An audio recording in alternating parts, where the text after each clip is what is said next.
নবীজি বলেছেন তিন কারণে মানুষের হায়াত কমে যায়।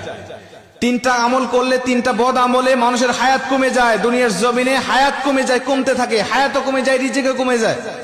বলতে পারেন হুজুর আমরা জানি হায়াত সীমাবদ্ধ, তাহলে হায়াত কেমনে কমে? নবীজি বলছেন, বুখারীর বর্ণনায় আবু হুরায়রা রাদিয়াল্লাহু তাআলা হাদিসটা বর্ণনা করেছেন, মানুষের কিছু নেক আমলের কারণে হায়াতের মধ্যে আল্লাহ বরকত দান করে, আবার বদ আমলের কারণে আল্লাহ পাক মানুষের হায়াতের মধ্য থেকে বরকত ছিনিয়ে নেয়, ওই মানুষটা দ্রুত দুনিয়া থেকে বিদায় নিয়ে চলে যায়।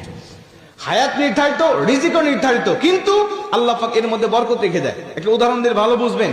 হালাল পথে কেউ ইনকাম করে মাসে 10,000 টাকা, হারাম পথে কেউ ইনকাম করে মাসে 50,000 টাকা। এই হালাল পথের ইনকাম করা ব্যক্তি দেখবেন মাস শেষে খেয়ে দিয়ে আরো 2,000 টাকা ইনকাম করে সেখান থেকে সঞ্চয় করতে পারে। 50,000 টাকা যিনি হারাম পথে ইনকাম করে, মাস শেষে তাকে আরো 10,000 টাকা ঋণ করতে হয়। কথা কোন ঠিক কি না? তার মানে হালালের মধ্যে আল্লাহ বরকত রেখে দিয়েছেন, হারামের মধ্যে কোনো বরকত নাই। নবীজি বলছেন হাদিসের মধ্যে, যদি ওই ব্যক্তি আল্লাহ পাকের নাশুকরি করে, আল্লাহ পাকের শুকরিয়া আদায় থেকে মুখ ফিরিয়ে নেয়, তখন আল্লাহ পাক তার হায়াতটাকে সংকীর্ণ করে দেয়, হায়াতের মধ্যে থেকে বরকত আল্লাহ পাক ছিনিয়ে নেয়। এজন্য সব সময় আমরা হায়াতের আল্লাহ পাকের শুকরিয়া আদায় করতে থাকবো ইনশাআল্লাহ। যে পজিশনে রেখেছি আমরা ওই পজিশন থেকে শুকরিয়া করব।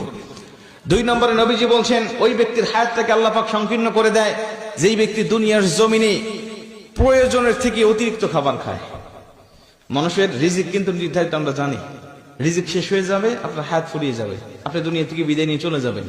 একটা দানা যখন আপনার জন্য আর পৃথিবীর এই প্রান্ত থেকে ও প্রান্ত ফেরেশতারা খুঁজে পাবেন না, আপনার রিজিকের ব্যবস্থা হবে না, সেদিন মালাকুল মউত আপনার কাছে উপস্থিত হয়ে যাবে।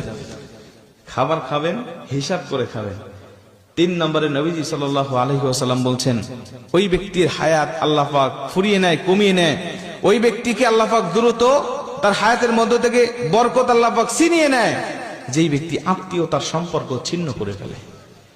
আত্মীয়তার সম্পর্ক ছিন্ন করা মানুষ এখন আমাদের সমাজে বাড়তেছে না কমতেছে?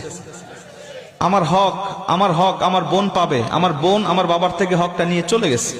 আমি বুঝেছি আমার বোন কেন আমার হক নিয়ে চলে গেল, আমার ফুফু কেন হক নিয়ে চলে গেল। আমি তখন থেকে আমার বোনের সাথে, ফুফুর সাথে আমি সম্পর্ক ছিন্ন করে ফেলেছি। ঠিক না বেঠিক? অথচ আমি আমার বাবার সম্পদ ভক্ষণ করতেছি, আমার কোনো দোষ নাই। আমার বোন আমার বাবার সম্পদ ভক্ষণ করলে আমার বোনের দোষ হয়ে যায়।